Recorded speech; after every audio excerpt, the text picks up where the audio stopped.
O que era para ser uma operação rápida virou uma perseguição de 18 dias e quase 6.500 quilômetros pelo Atlântico.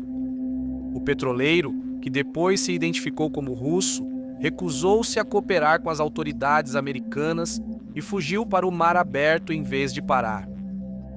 Diplomacia e forças armadas se envolveram, gerando questões jurídicas. A situação quase deixou de ser sobre um navio e passou a envolver as relações entre Estados Unidos da América e Rússia. Esta é uma reconstituição dos fatos ocorridos nesses 18 dias no mar.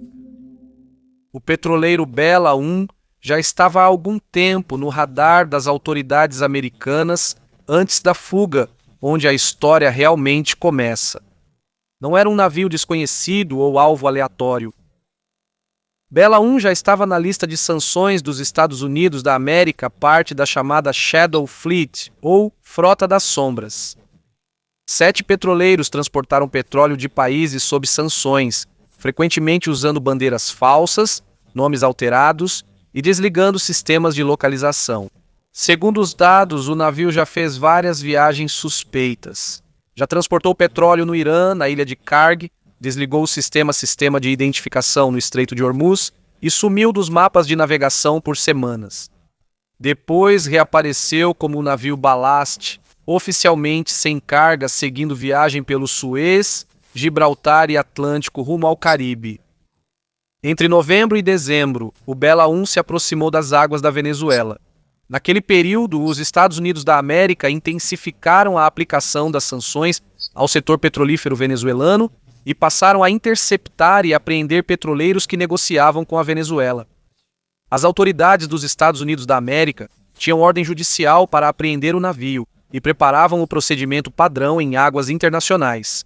Quando a Guarda Costeira dos Estados Unidos da América tentou parar e embarcar no petroleiro, esperava-se que a operação fosse rotineira. Porém, a tripulação não respondeu como esperado em situações semelhantes. Em vez de cooperar, Bela 1 mudou de rumo. O navio virou ao norte e seguiu do Caribe para o Atlântico aberto. A partir desse momento, a situação mudou drasticamente. O que era para ser uma interceptação planejada se tornou uma perseguição. A Guarda Costeira dos Estados Unidos da América optou por continuar seguindo o navio, sem intervir de imediato. Bela 1 seguiu para o norte enquanto uma operação se formava atrás dela, expandindo-se além do objetivo inicial de monitorar um navio sancionado. Foi nessa fase, quando ninguém sabia que a perseguição duraria 18 dias, que o navio mudaria de identidade e que diplomacia e exército russos se envolveriam no caso. Naquela época, parecia um problema técnico que poderia ser resolvido depois. Mas o navio já seguia para uma área onde qualquer decisão teria consequências maiores.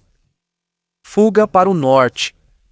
Quando o petroleiro Bela 1 mudou de rota e se afastou do Caribe, ficou claro que não era decisão aleatória nem problema técnico. O navio não foi ao porto mais próximo, não reduziu a velocidade nem sinalizou avaria. Pelo contrário, continuou em ritmo constante para o norte, em direção ao Atlântico aberto. A Guarda Costeira americana decidiu adotar uma estratégia incomum naquele momento. Em vez de intervir imediatamente, eles monitoraram o navio continuamente, mas não intervieram. O navio Bela 1 seguiu viagem enquanto os americanos monitoravam seus movimentos, rota e comportamento da tripulação. A operação técnica foi gradualmente se transformando em uma vigilância de longo prazo. A cada dia que passava, aumentava a incerteza sobre para onde o navio realmente estava indo. Não havia destino confirmado. Analistas e monitoramento consideravam várias possibilidades. Volta ao Caribe, viagem ao Mar Báltico ou tentativa de alcançar águas russas protegidas. Cada uma dessas opções significaria um desenvolvimento completamente diferente. Enquanto isso, ficava cada vez mais claro que Bela 1 não era um navio comum em apuros. O petroleiro se movia de uma forma típica de embarcações que tentam minimizar a atenção, sem mudanças de curso, sem comunicação e com cuidado nos sistemas de localização. Para autoridades americanas, isso indicou que a tripulação sabia o que fazia e tentava ganhar tempo, tornando o tempo fator-chave. Quanto mais longa a perseguição, mais seu caráter mudava. Legalmente ainda era um navio sancionado, mas operacionalmente, se o petroleiro chegasse a uma área sensível protegida por outro estado, a situação poderia se complicar muito. Os americanos também precisavam se perguntar quando e onde intervir. Uma intervenção no Caribe seria diferente de uma intervenção no Atlântico Norte. Uma intervenção próxima às águas europeias teria consequências diplomáticas diferentes de uma distante do continente. Cada dia extra de navegação levava o petroleiro a áreas de maior impacto político. Para a tripulação do Bela Gedna, isso só tinha um significado: seguir navegando e esperar chegar a um ponto em que os americanos hesitem em intervir.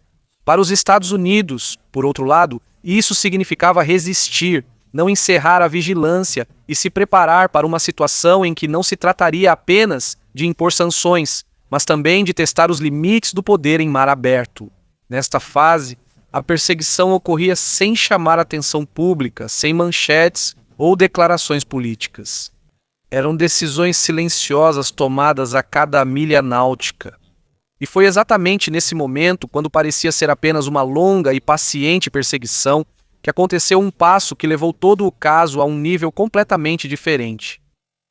Mudança de identidade. O ponto de virada ocorreu no início do ano.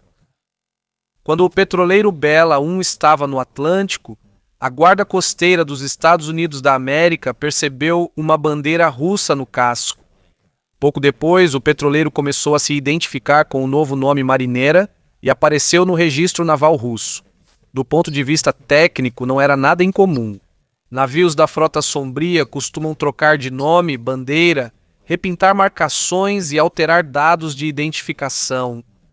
Neste caso, a mudança não ocorreu no porto nem em processo administrativo, mas sim durante a viagem, em meio a uma perseguição. Após avistarem a bandeira russa, ocorreu outro passo. Moscou enviou nota diplomática a Washington pedindo que os Estados Unidos da América parassem de perseguir o navio. Para a Rússia, era uma embarcação registrada sob sua bandeira, protegida pelo Estado e direito internacional. O caso deixou de ser técnico e jurídico e tornou-se diplomático. Os Estados Unidos não enfrentavam só a questão do navio sancionado, mas também como responder ao pedido formal de outra potência. Se os Estados Unidos da América parassem a intervenção, sinalizariam que trocar a bandeira em trânsito evitaria a detenção. Se continuassem, poderiam ser acusados de violar direitos de um navio estrangeiro. As autoridades americanas não reconheceram a re-registração russa. Afirmaram que trocar de identidade durante a viagem e uma operação em andamento não é legalmente válido. Por isso, classificaram o petroleiro como chamado navio apátrida, ou seja, sem nacionalidade válida. Essa interpretação permitiu aos Estados Unidos da América manter a operação até em águas internacionais. Para a perseguição, isso trouxe uma mudança fundamental. Antes era só monitorar um navio sancionado, mas agora o caso virou precedente. A questão agora é se os Estados Unidos da América imporão sua visão da lei, mesmo com o envolvimento formal da Rússia. Não só se vão apreender o petroleiro. Ao mesmo tempo, surgiram sinais de que Moscou acompanha a situação além da diplomacia. Unidades militares russas começaram a aparecer na região onde o navio navegava. Não era uma intervenção direta, mas uma presença impossível de ignorar, aumentando a tensão. Agora não era só sobre o destino do navio, mas sobre onde e em que condições os Estados Unidos interviriam e como o outro lado reagiria. A espera como estratégia. Após a troca de identidade do petroleiro e a ação da diplomacia russa, parecia que os Estados Unidos da América teriam que agir de imediato. A intervenção ainda não ocorreu. A guarda costeira dos Estados Unidos da América monitorou o navio, mas não tentou embarcar, o que pode parecer hesitação. Na verdade, foi uma decisão consciente. Neste ponto, já estava claro que qualquer passo seguinte teria também consequências políticas. Reter o petroleiro após a nota diplomática russa arriscaria uma forte reação de Moscou. Por outro lado, recuar abriria precedente para que outros navios sancionados se beneficiassem. Esperar ganhou lógica própria. enquanto autoridades americanas usaram o tempo para se preparar. Eles monitoravam a rota do petroleiro, avaliavam seu estado técnico, analisavam destinos possíveis e preparavam cenários de intervenção. Outro procedimento exigiria intervenção perto do Caribe. Outro no Atlântico Central e completamente diferente nas águas do norte, perto da Europa. Cada opção tinha riscos operacionais e diplomáticos diferentes.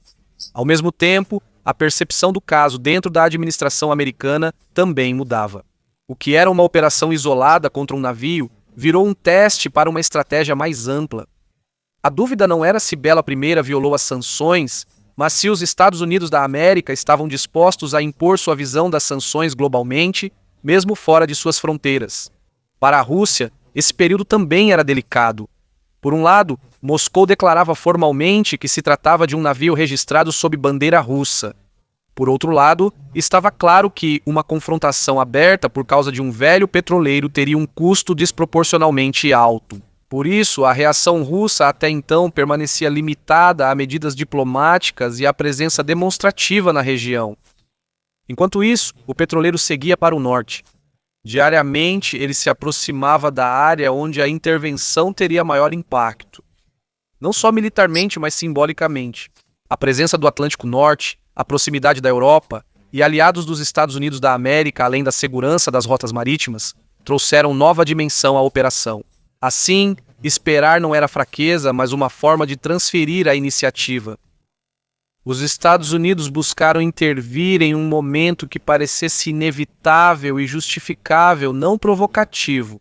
Nesse momento, surgiram os primeiros sinais de que algo além de uma simples vigilância estava sendo preparado. Movimentação de forças. Enquanto o petroleiro seguia para o Atlântico Norte, a postura dos Estados Unidos diante da operação também começou a mudar.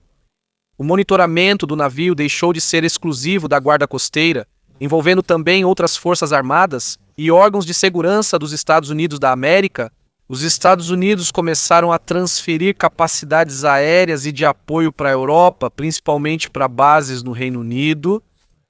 Surgiram aviões de transporte, reconhecimento e unidades para operações especiais.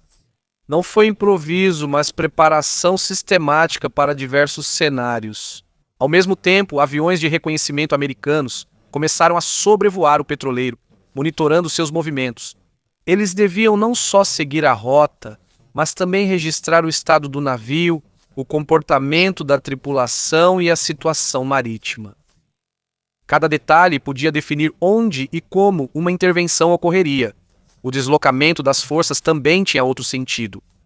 Eram sinais de que os Estados Unidos levavam a situação a sério e se preparavam para a possibilidade de dificuldade na apreensão do petroleiro.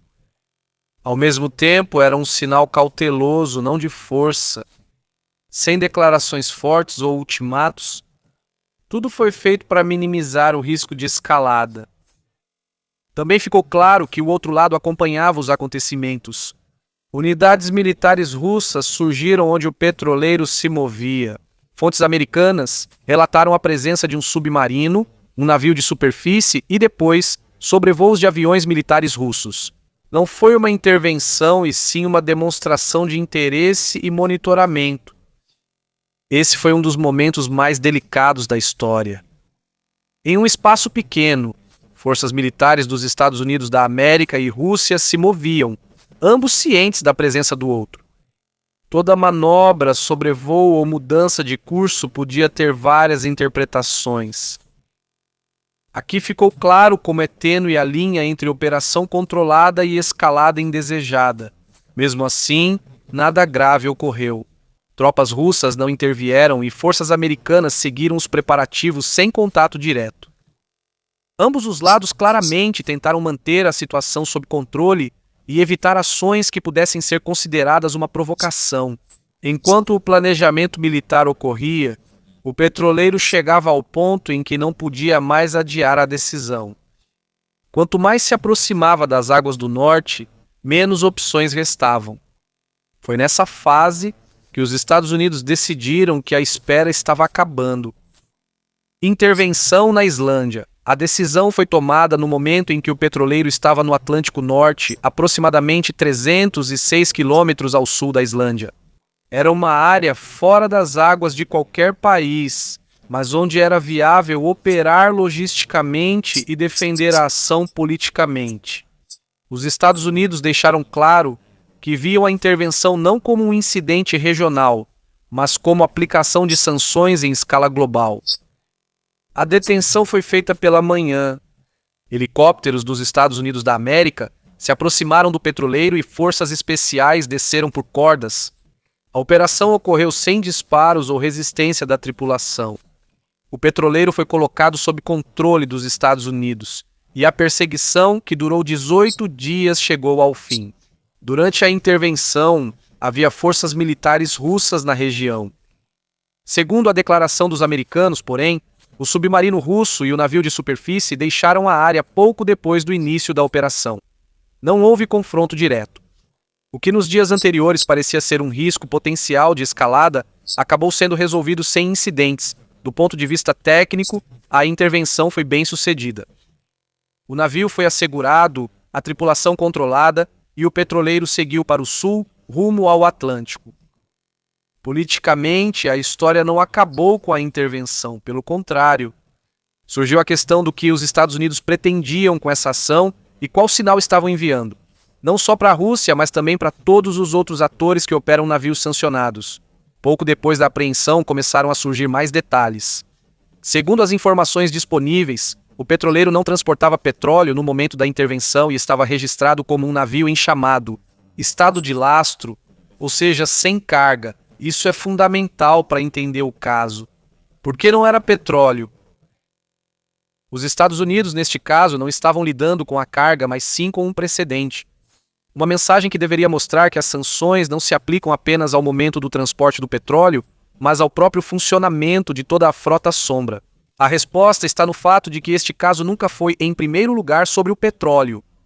Os Estados Unidos estavam lidando com um precedente com essa intervenção. Se o navio fosse deixado sem intervenção por estar sem carga naquele momento, isso permitiria contornar as sanções. Bastaria zarpar vazio, evitar fiscalização e carregar depois, ou seguir rotas diferentes sem risco de apreensão. Ao mesmo tempo, foi um sinal claro para a chamada frota sombria. Esses navios atuam explorando baixa visibilidade, brechas legais e a ideia de que só haverá intervenção se forem flagrados com a carga. O caso Bela 1 mostrou que esse pressuposto pode falhar. O histórico, comportamento e estratégias do navio para driblar sanções podem justificar uma intervenção. A apreensão do petroleiro vazio enviou uma mensagem que superou esse caso específico. Os Estados Unidos afirmaram que vão monitorar e intervir contra embarcações sancionadas, estejam ou não transportando carga.